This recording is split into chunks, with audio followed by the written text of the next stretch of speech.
Olá, amigos! Bem-vindos a mais uma semana para juntos estudarmos a Bíblia, a Palavra de Deus, por meio do nosso guia de estudo, a lição da Escola Sabatina, que tem como tema neste segundo trimestre alusões, imagens e símbolos, como você vê aí na tela. A pergunta principal você já sabe: você já tem a sua lição? Se ainda não tem, o que está esperando? Entre em contato agora com o nosso WhatsApp comercial que você vê aí abaixo, DDD 21 3872 7375, e adquira o seu material de estudo com a CPB Rio de Janeiro. Estamos esperando por você, beleza? Combinado? Vamos juntos para recapitular mais uma semana de estudos. Muito bem, a lição de número 3, Imagens do Casamento, foi o tema que estudamos nessa semana. É interessante observar a palavra hebraica Yadá, que significa conhecer. Essa palavra está no contexto de Gênesis capítulo 4, verso 1 e Gênesis capítulo 19, verso 8.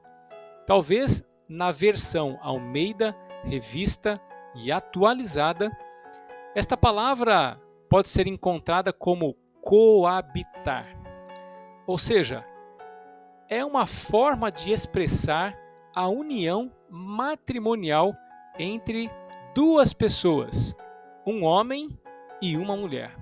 Foi esta palavra definida em Gênesis que forma o princípio ou o fundamento do que nós vamos estudar a partir de agora. Imagens do casamento. Quando a união matrimonial forma de duas pessoas uma só carne, várias alusões na Bíblia podem ser encontradas e aplicadas no contexto do estudo das profecias. Vem comigo e vamos conferir o que essas alusões ou imagens dizem a respeito de casamento na profecia. Quais verdades sobre Deus e seu povo a imagem do casamento bíblico ensina? É a nossa reflexão a partir de agora. Vamos conferir aqui 3 ideias. Primeiro, instituição do casamento. Lá no Éden, após Deus ter criado Adão e Eva, um homem e uma mulher, Deus estabeleceu o casamento, a unidade ou a união entre eles. Percebam que o casamento obedece a um princípio divino que é o envolvimento de duas pessoas heterossexual, ou seja, um homem e uma mulher. Esse é o princípio bíblico divino de casamento estabelecido no Éden, que significa a união matrimonial, onde duas pessoas vão formar uma só. E é interessante nós analisarmos Gênesis capítulo 2, nos versos 23 a 25. A segunda ideia que nós vamos ver aqui é que o casamento é perfeito, porque Deus criou, já as pessoas não. O relato bíblico confirma que Deus criou Adão e Eva perfeitos. Porém, com a entrada do pecado, este par formado por Deus, recentemente casado, começou a apresentar as diversidades ou divergências, as diferenças entre o casal. Ou seja, confirmamos que o casamento é perfeito, mas após o pecado, as pessoas não. É interessante olharmos Mateus capítulo 19, verso 7 e vermos como os fariseus interpretaram de modo incoerente a orientação de Moisés para dar carta de divórcio, repudio às mulheres. A sociedade judaica, no contexto farisaico, incorporou várias modalidades para que uma carta de divórcio fosse dada. Por exemplo, a falta de habilidade doméstica para uma mulher já era motivo de divórcio. Falo esse contexto para entendermos por que o casamento, biblicamente, como vemos, é perfeito e as pessoas é que são imperfeitas. O terceiro ponto que nós vamos analisar aqui é que o casamento idealiza o relacionamento de um Deus perfeito com pessoas imperfeitas. O que você acha que vai dar a relação de um Deus perfeito e de pessoas imperfeitas? O resultado é Efésios capítulo 5, versos 29 a 32. É a igreja. A igreja é o resultado da união, ou da unidade, ou do relacionamento, ou do casamento entre Deus e as pessoas. A aliança entre Deus e as pessoas, um ser perfeito com pessoas imperfeitas. Essas três ideias eu coloquei nos nossos comentários a fim de que você pudesse pensar um pouco com relação às alusões que nós vamos ver a partir de agora sobre casamento, aplicados, naturalmente, à profecia bíblica. Vejamos aqui Ezequiel capítulo 16, versos 4 a 14. Ezequiel relata a história de uma noiva e suas atitudes para com o noivo. Quem é a noiva?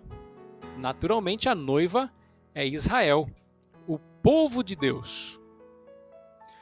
A aliança intencional de Deus para com Israel demonstra como Deus tem propósitos redentivos para com a humanidade. Israel, no entanto, em seu princípio, era um povo rejeitado, era um povo que não tinha beleza, diz o texto bíblico, e prosperidade. Porém, quando Deus toma a iniciativa de fazer uma aliança com Israel, faz de Israel uma bela noiva e próspera. Qual é a resposta de Israel? Por um tempo, Israel refletiu a glória de Deus. Refletiu o relacionamento íntimo que teve para com Deus. Um relacionamento fiel. Porém, à medida que o tempo foi passando, e à medida que Israel foi se misturando com os povos de sua circunvizinhança, prostituiu-se. Essa linguagem prostituiu-se na Bíblia, ela reflete a infidelidade espiritual. Israel agiu confiando em si mesmo e desprezou a aliança de Deus por meio de infidelidade espiritual, idolatria. O que nós vemos na história de Israel é um conflito envolvendo o egocentrismo da nação a partir do individualismo de cada um de seus habitantes versus o cristocentrismo. Quanto mais Israel olhava para si mesmo, mais se afastava de Deus. Fique com essa imagem para vermos na sequência uma outra imagem sobre a relação do casamento aplicada no relacionamento entre Deus e o seu povo. Esta segunda imagem de casamento, a noiva de Oséias, é realmente desafiadora. Mais uma vez vemos aqui a aliança intencional de Deus. Quem era a noiva de Oséias? A noiva de Oséias era Gomer. Vejam o significado hebraico da palavra, ou do nome, perdão, Gomer. Significa completo. E Gomer era uma prostituta. Deus pede a Oséias, um profeta, para tomar uma esposa de prostituição. A palavra hebraica que denota o nome de Oséias é Deus salva. Então percebam nesse contexto como o princípio ativo e intencional de Deus para propósitos redentivos para a humanidade se confirma. Quando nós vemos o casamento entre Oséias e Gomer, percebemos que a salvação seria completa. Esse é o desejo de Deus para com a humanidade, salvação completa. Vejam como o relacionamento entre um homem de Deus, um profeta, e uma prostituta, Gomer, reflete, mesmo assim, a intenção redentiva de Deus para a salvação completa de um povo. A resposta de Gomer traiu Oséias. A prostituição de Gomer refletia a infidelidade espiritual a idolatria do povo de Israel. É interessante vermos os filhos de Gomer. Todos os 3 filhos prenunciavam a desaprovação do Senhor junto ao povo israelita. Vejamos agora uma terceira imagem. Essa imagem é uma bênção, Isaac e Rebeca. Isaac e Rebeca simbolizam o que Deus tem de melhor para todos nós. O juramento de Abraão com seu servo, em Gênesis capítulo 24, versos de 1 a 4, revela o quanto o casamento de Isaac e Rebeca iriam tipificar um relacionamento salvífico, próspero entre Deus e o seu povo. Abraão, naturalmente, com este juramento, agiu para proteger a herança espiritual de sua prole, de sua família. E o casamento de Isaac e Rebeca revelam 3 princípios muito interessantes. A começar pela proposta. Deus aqui, Abraão simbolizando a Deus, toma iniciativa para prover uma esposa para Isaac. O servo de Abraão ora a Deus e Rebeca surge do mesmo modo como ele orou. A aceitação de Rebeca para o casamento arranjado ali, juntamente com Isaac, naquela época os casamentos eram arranjados, mas aqui vemos o propósito divino. Vemos a aliança ofertada individualmente de Deus para com a humanidade. Gênesis capítulo 24, verso 57, revela a aceitação de Rebeca. E a bênção pronunciada da família de Rebeca sobre ela revela a herança espiritual e próspera que ela recebeu da sua falecida sogra e matriarca Sara.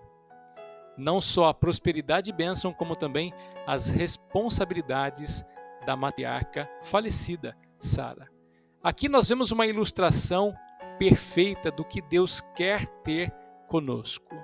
Vamos concluir como é que fica agora essas imagens todas alinhadas?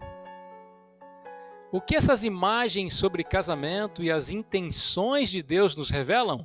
É simples, concluímos aqui que o julgamento da grande prostituta e a vindicação dos remidos nas profecias de Apocalipse, capítulo 17 e 18, primeiro, a destruição da grande meretriz, revela o afastamento de Deus e como gera consequências destruidoras para instituições e pessoas apóstatas que desencaminham a humanidade dos pés de Cristo. Ponto 2, aqui o B, o justo juízo de Deus.